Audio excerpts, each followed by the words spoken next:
It is Friday, January 5th, 2024, and this is another edition of Football Today. You know that dude, Bobby Skinner from the Talking Giants world. I am Chris Rose, producer Mikey along for the ride as well. I think during our first show of the year, I said maybe January 2nd, 2023. I'm one of those guys where it takes a little time to do the whole 2024 thing, Bobby.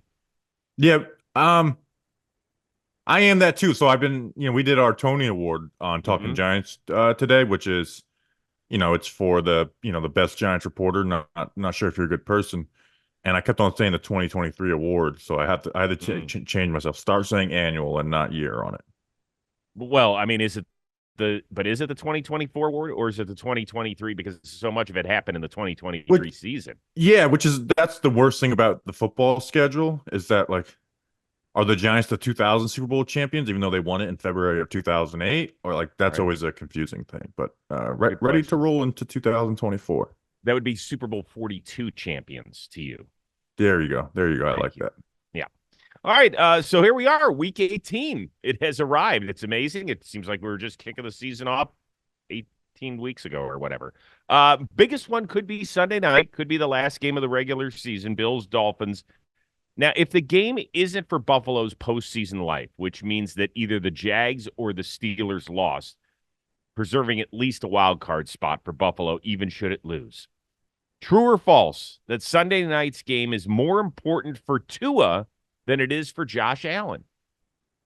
I think it's more important for Tua because of what it sets up in the first round, right? Like if they win, they are what seed will they be if they win? I think the two they'll be the two seed if they win. And then if they lose, they have to play the Browns, I would assume. No, And no. They'll fall all the way to the sixth seed.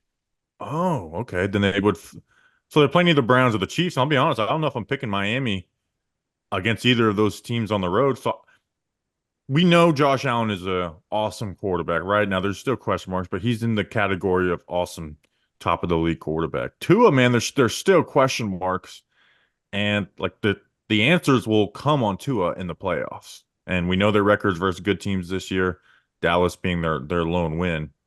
I think it's huge for Tua. Well, so that is right that there are still question marks surrounding Tua, in part because he's the guy that hasn't gotten paid from that 2020 quarterback class, right? Joe Burrow got his money, Justin Herbert got his money. Tua has not received his money yet. That doesn't mean that the Dolphins don't believe in him. It just means that when they could have paid him, they have decided not to pay him and they haven't worked out a long-term deal with him. But I will say that it's Josh Allen. I think that this is a wonderful opportunity for he and the Bills to get their shit straight in a year where it has kind of gone sideways, right? They could lose at least 6 games and or not make the playoffs for the first time since he was a rookie in 2018 when he was just this little piece of clay that we didn't know what he was going to mold into. Was it just going to be another lump on the spinning wheel? Or was it going to be something where you were very proud of that you'd want to take home to mom and dad and say, look what I made in ceramics class? And he has become this wonderful piece of art, and he still hasn't gotten the Bills to that next step, right? A few years ago, they lost to Kansas City in the AFC title game. The next year, they lost in the game that changed how we view overtime in the postseason. And then last year, they took a step back, and this year, they could take a further step back.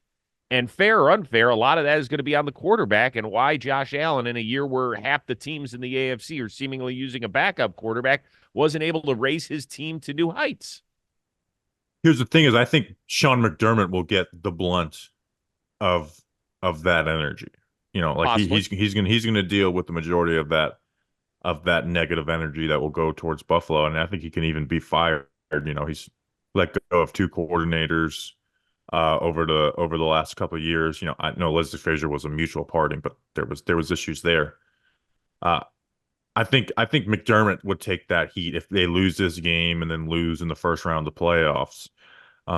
Where like yeah, Josh Allen is it's he can still grow into another tier, I guess, like closer to Patrick Mahomes, but I think he's safely in that tier of the Patrick Mahomes and then in the Lamar Jackson, Joe Burrow, Justin Herbert tier. Except that Joe Burrow has gotten his team to a Super Bowl. The rest of those guys haven't, and fair or unfair, because Lamar, we both think, is probably going to win a second MVP. If he does not get Baltimore to the Super Bowl this year, there's going to be a lot of the narrative that could be around Josh Allen that will obviously be around Justin Herbert for a while until these guys do it. Yeah, I just don't buy like now playoff success absolutely matters, right? And we need to see that from Justin Herbert and team success. But I've seen Josh Allen ball the fuck out in the playoffs, right? And get his Mm-hmm. team to the conference championship when, they weren't even picked to really, no one was really even picking them to be that good that year. Um, so yeah, they haven't gotten all the way, but do we look at Josh Allen and be like, is he a guy who can win a Super Bowl? Like I have no doubts about it that he is a Super Bowl winning cable quarterback, and I do think he gets Buffalo there before his career is over. But you will agree that looking at a guy and saying that he can do it, instead of just having the guy do it, I mean, at some point, then that has a shelf life, does it not? But I've seen him like that division. That was amazing. That's amazing playoff performances. Now he's had some, last year versus Cincinnati, there was obviously issues too. Um, but I just think it's bigger for Tua, right? Because although Tua's had a good year, right? Mike McDaniel likes Mm-hmm. him. Would anyone be shocked if they lose this game and then lose in the first round of the playoffs that Mike McDaniel pulls a Sean McVay and says, I want something else, right? And I am willing to move off of this, like the Rams moved off of Jared Goff versus for Matthew Stafford, right? Someone who's going to be pulling the trigger on some of the things that teams will adjust to us for. And I can and they didn't and Garrett Goff was paid, right? With Tua, they don't have to trade away a bunch of first round picks. They can Right. just simply, you know, they could probably get some picks back for Tua. And well, I guess they would have to trade. They would have to trade for that first round pick, but they wouldn't have to like have the big contract that's kind of a burden. Where Right. that's what the golf contract looked like in the Stafford Detroit trade. That could be fascinating stuff. Yeah, in another week and a half, we could be having that discussion. All right. It Like, is. do Yeah. you think Kirk Cousins to Miami would be like a I mean, that's a fairly obvious one, um, because they got to win. They've got to win with a lot of that talent there. like and say it's like a 2 year big, $120 million or $110 Yes. million contract. If I'm Mike McDaniel and I still have like, hey, there's limitations to his game, I might pull the trigger on that, right? And say, Well, hey, this isn't my long term answer here, but I feel like this is a better short term until we can get that. yeah, F them picks, which is what the Rams did. And by the way, Tyreek, in a story that I think has really flown below the radar, has said that he's not going to play after his deal's up in a couple of years. He said he'll be done. Now, I don't. Who knows? Guy could change his mind, but just something to put out there in the NFL universe. It is winning in for a pair of first-year starting quarterbacks this weekend. C.J. Stroud, Jordan Love.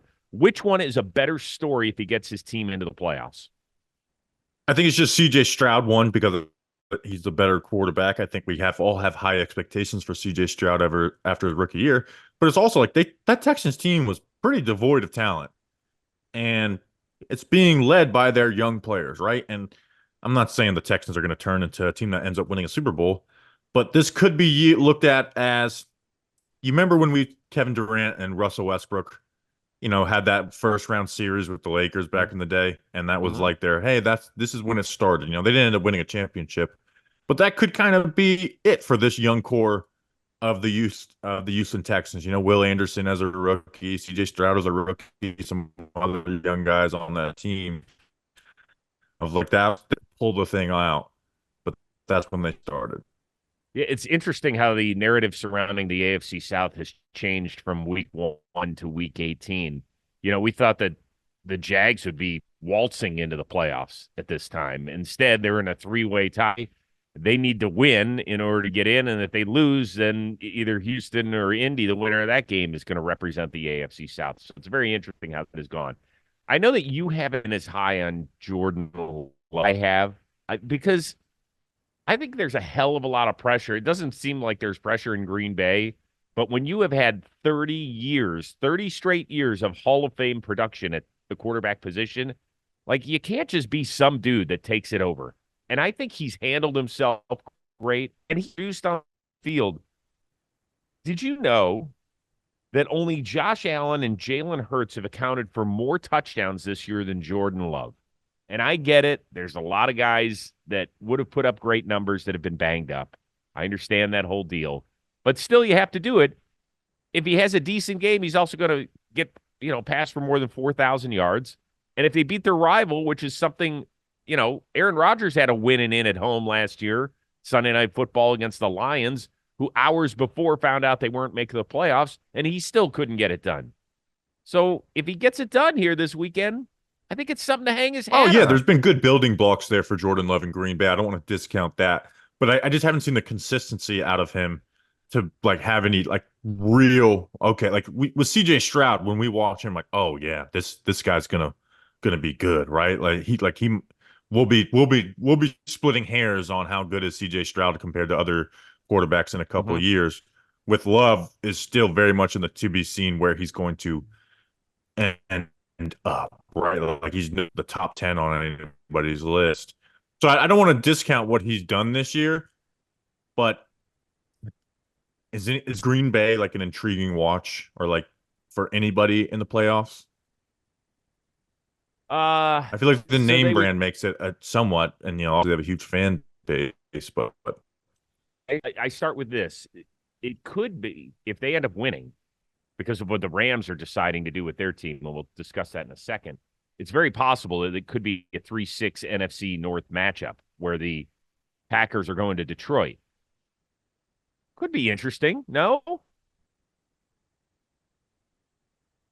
you're not buying it. I'm not in on the Jordan Love hype quite yet. Like I know, like he's done some good things, but I also think he helped Matt LaFleur's helped him a lot, and I've seen a lot of ugly out there too with him. Even coming off of that win streak they had, they had the couple games after that weren't so hot, and like the touchdown numbers, I've kind of learned not like, hey, we know this. Who has like two of the best rookie touchdown number years are Baker Mayfield and Daniel Jones. Now Justin Herbert took over the lead, right? And both of us aren't, you know, excited about that as fans of those two teams. And Love's not even a rookie. So I just when I watch Love, I just see so much Mhm. inconsistency. And especially with accuracy too, which is like accuracy can get better, but it's usually something that you just kind of have or don't. Josh Allen would say that he got more accurate. I agree, right? Like, and I used to be like, Mike Leach, rest in peace, would say you can't teach Right. accuracy, right? And I kind of bought into that. And then guys like Josh Allen, Lamar, and got more accurate. So I I am not like Jordan Love's not it, not it. It's just I need to see it first. That's fair. And I will finish by saying this as the team that is waiting in the wings for whatever AFC South squad will host my Cleveland Browns the next week, the quarterback I least want to face in that first round is CJ Stroud. I will say that. So there you go. Would you be more shocked if Dallas lost at Washington, thus ended up most likely as the 5 seed if Philly ends up beating your Giants, or if Tampa lost at Carolina, thus costing them the NFC South? Tampa losing to Carolina costing themselves the NFC South would be the most Tampa thing ever, which they've done stuff like that. Remember they lost to the Raiders like, 10 years back when they could have went to the playoffs. Um, to me, there's just such a talent discrepancy in Dallas, Washington that would be shocking, right? And like I think Sam Howell's going to start too, because Brissett got banged up. It would be shocking if Washington was able to pull it off versus Dallas. Yeah, Carolina has won a couple games here down the stretch. Last week was ugly on a lot of parts, owner's box and playing field included. But yeah, if somehow Baker, who's not 100% healthy, throws a couple more picks like he did last week, and all of a sudden Carolina's feeling good about themselves, and like it wouldn't shock me, would not shock me at all. Dallas, there's no way they're losing to Washington. Let's remember they throttled the Commanders on Thanksgiving Day, 45-10. Sam Howell leads the NFL in two horrible categories. Times getting sacked interceptions thrown. What are two things that the Dallas Cowboys do great? They get after your quarterback and they force turnovers, and it's going to happen again this weekend. And I don't even know if Ron Rivera makes it past Sunday night. Good dude, but it just hasn't worked out there. I don't think they know what they're doing at quarterback. I think this is an organization that's in flux. They obviously have new ownership. They should start afresh, and they cannot wait to get to 2024. And I'm not talking about this Sunday. What show do you think Ron Rivera is going to be on next year? I don't know. Ronnie's a great guy. I don't I know if know. he, I'm excited for him. I think he's willing to go after. I'm excited for Ron Rivera on TV next year. It's like you it's mean, not like he's getting fired. Obviously, I'm excited for him on TV. you mean to be a truth teller? Yes, absolutely. Because he doesn't have that big energy that, a Rex Ryan has. Not that Rex Ryan says anything where you're like, oh my God, but he's like the cartoonish goofball on their set. So I think Ron Rivera is going to be one who kind of get like he was. I think Ron Rivera will go down as a pretty good coach, right? But he's not a great coach, and I think he's going to mhm. say a lot of things that get on people's nerves, like some old school stuff. I'm excited for Hmm. Ron Rivera to get on TV next year. I didn't think that. I didn't think that. But by the way, if we both think it couldn't happen, if Dallas loses and ends up being the seed, and then they have to go to San Francisco in round two after beating Tampa or whomever, and they lose that game. I know this is for a few weeks down the road, but do you think Mike McCarthy's in trouble at all? I think Jerry Jones is a lot more patient when he can control the guy, right? We saw it with Jason Hmm. Garrett, and we're Yeah. seeing it with McCarthy a little bit too. I actually think Jerry Jones is a lot more patient than he might have been in past years. And by the way, Mike McCarthy's about to lead this team with a win to its third straight 12 plus win season, which hasn't happened since those Super Bowl teams in the While Kellen 90s. Moore is, Dak's having his best year, while Kellen Moore, he's out, most likely out of a job in LA. Uh, Yeah. like they got the most out of Dak this year. Hmm. The NFL playoffs are approaching. They're damn near already here, and we've teamed up with DraftKings, an official partner of the NFL, to get you closer to the action. Right now, new customers who bet just $5 will get $150 in bonus bets instantly. So download the DraftKings app now and use promo code football today. Fan of multiple teams and want to bet on them all? Combine multiple guests together for a shot out and an even bigger payout. If sports betting is not yet available in your state, not to worry. You can still join in on all the fun with DraftKings Daily Fantasy Sports. Rob, who's your big pick of the week? Rob, who's your pick of the week? Pick. Bills, Dolphins. Dolphins. I'm going Miami. Dolphins. All right. Download the DraftKings Sportsbook app now. New customers use promo code football today. Bet just $5 in any wager and get $150 in bonus bets instantly. That's promo code football today, only at DraftKings Sportsbook. You'll be glad you did. All right. Lots of teams sitting their regulars this weekend, including the LA Rams, who could either be the 6 or 7 seed. The 16 most likely, as we mentioned, means a trip to Detroit, although that is not locked in. The 7 seed, probably Dallas, like we just talked about. Are you surprised that LA is not going for it this weekend in San Francisco? I am, unless Stafford is a little banged up and could use an extra week of getting healthy. Now, he had a couple no-look throws that turned into interceptions last week, which is, I think, why he doesn't get as much love as the Patrick Mahomes. Stafford also thrown a lot of interceptions. Hey, your other co-host Plouffe is boys with him. Is Stafford banged up a Yes. little bit?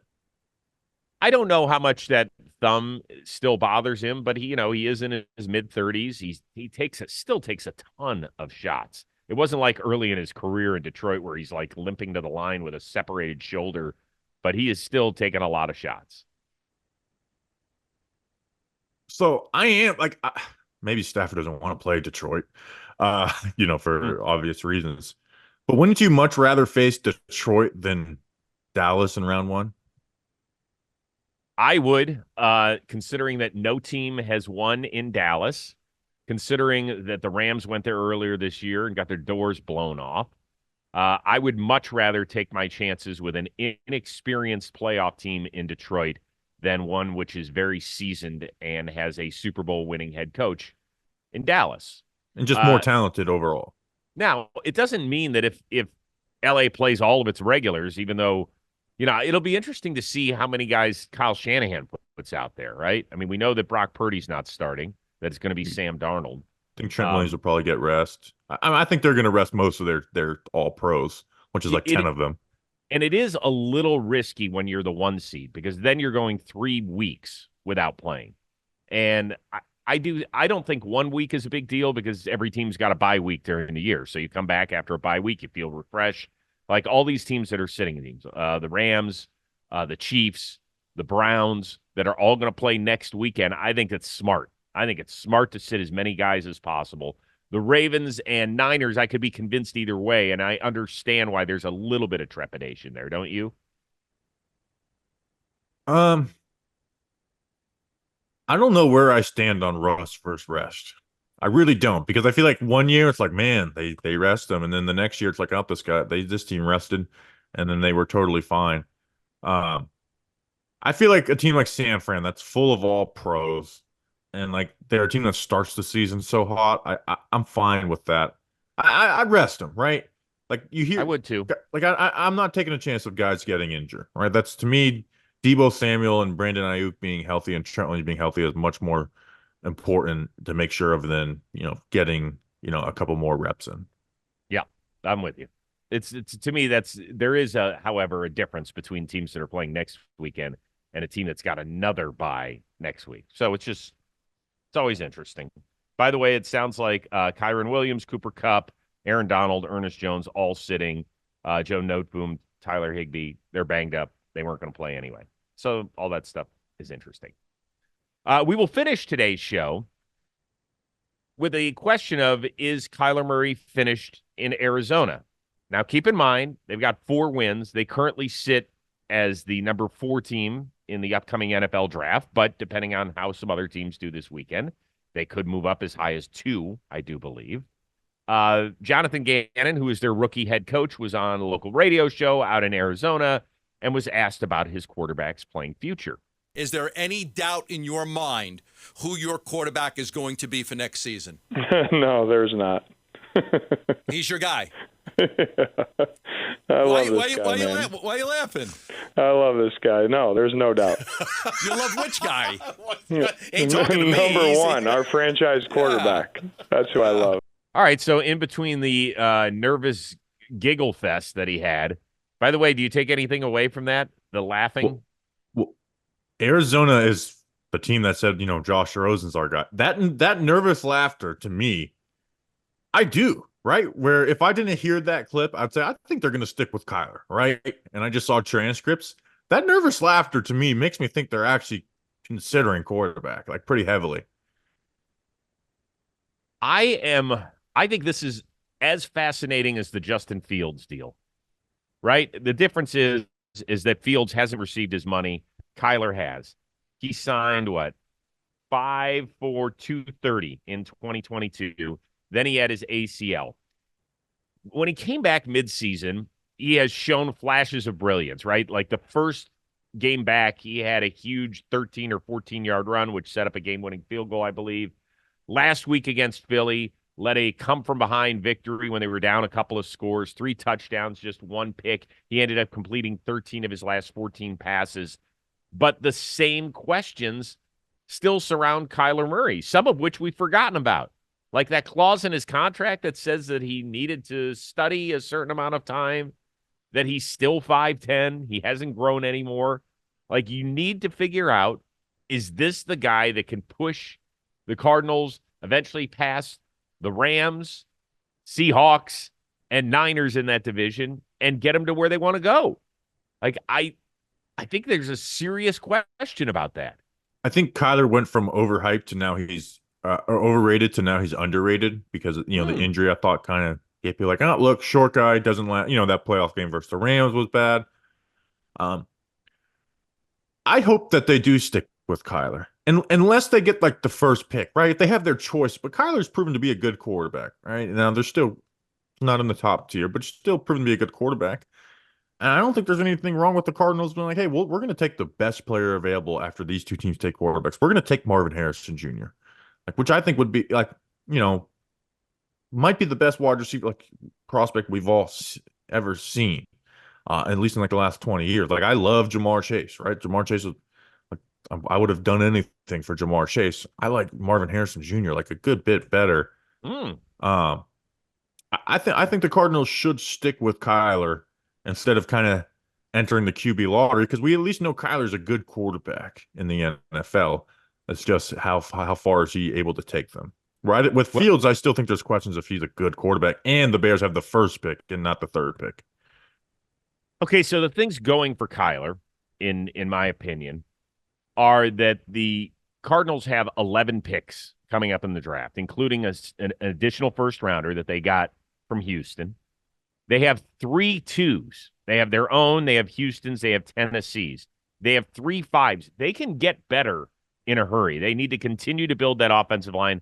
I know that Paris Johnson has started every game. I don't know how he's played. He was a top 10 pick a year ago, but they need to fortify. Certainly the middle of that offensive line has been a mess at times.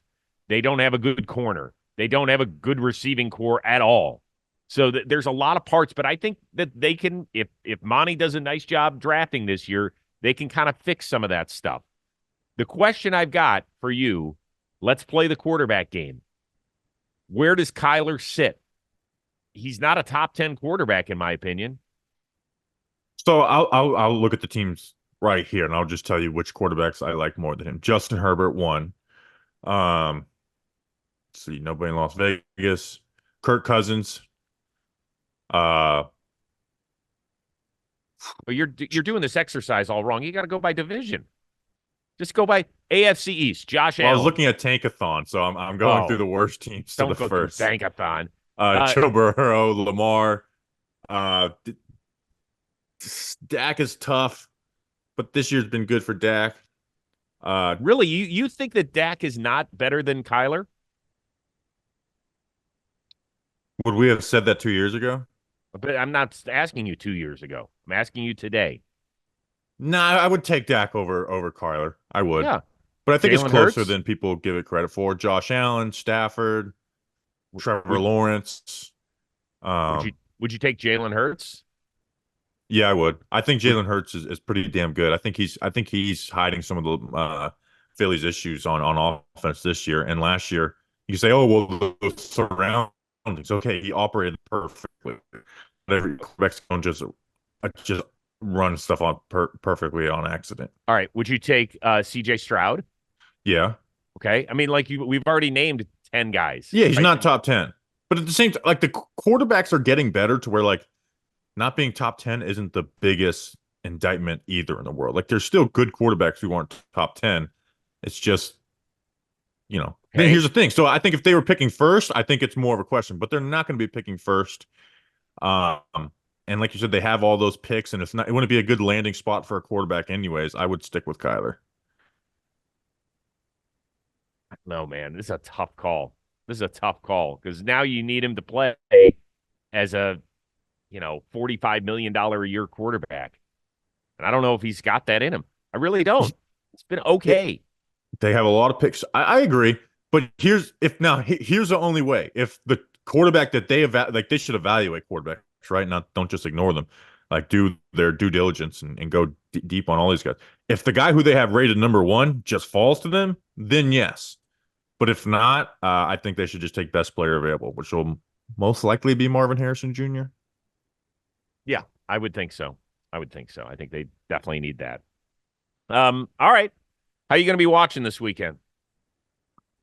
So my most appointment watching is Jay Glazer to figure out who the Giants will be firing at coordinators this year, and then yeah, I'm gonna do Red Zone this week. I want to see a little bit of everything. I'm gonna be charting for the Giants draft position and taking the playoff stuff, and then we eulogize the Giants season at 4:25 because it's just the chance that the Cowboys might lose to the Commanders put us at 4:30. Well, at 4:25, my Cleveland Browns will just be finding out where they're going to be heading next weekend, most likely on Peacock. So that's how it's going to go Peacock. this weekend. I know. Well, They've got another time. Anyways, I'm excited for it though. I'm excited. I'm rooting for your Browns to go to the Super Bowl. I just want you to know that before we get in this playoff run, I am rooting for the Browns to make the Super Bowl. I love you. I love you, Bobby Skinner. That away. Everybody enjoy week 18. Have a good, safe weekend. We will reconvene on Monday where we're going to have a lot of playoff news. We're going to have a lot of coaching news. We might even have to do a Tuesday. Maybe let a whole day shake out before we do, right? I agree. We should do like, we can't do a playoff preview, but like, hey, how did the important games run out? We don't, we don't even have to make it long, and then do a Black Monday recap on Wednesday, because there's some firings sometimes happen on Tuesdays too. That's true. Some teams wait. So maybe Wednesday we'll get in a Who Got Fired episode. Yeah, a bonus issue. That's what happens this time of year. For producer Mikey and Bobby Skinner in the Talking Giants world, I am Chris Rose. Enjoy your NFL. Thanks for tuning in to Football Today.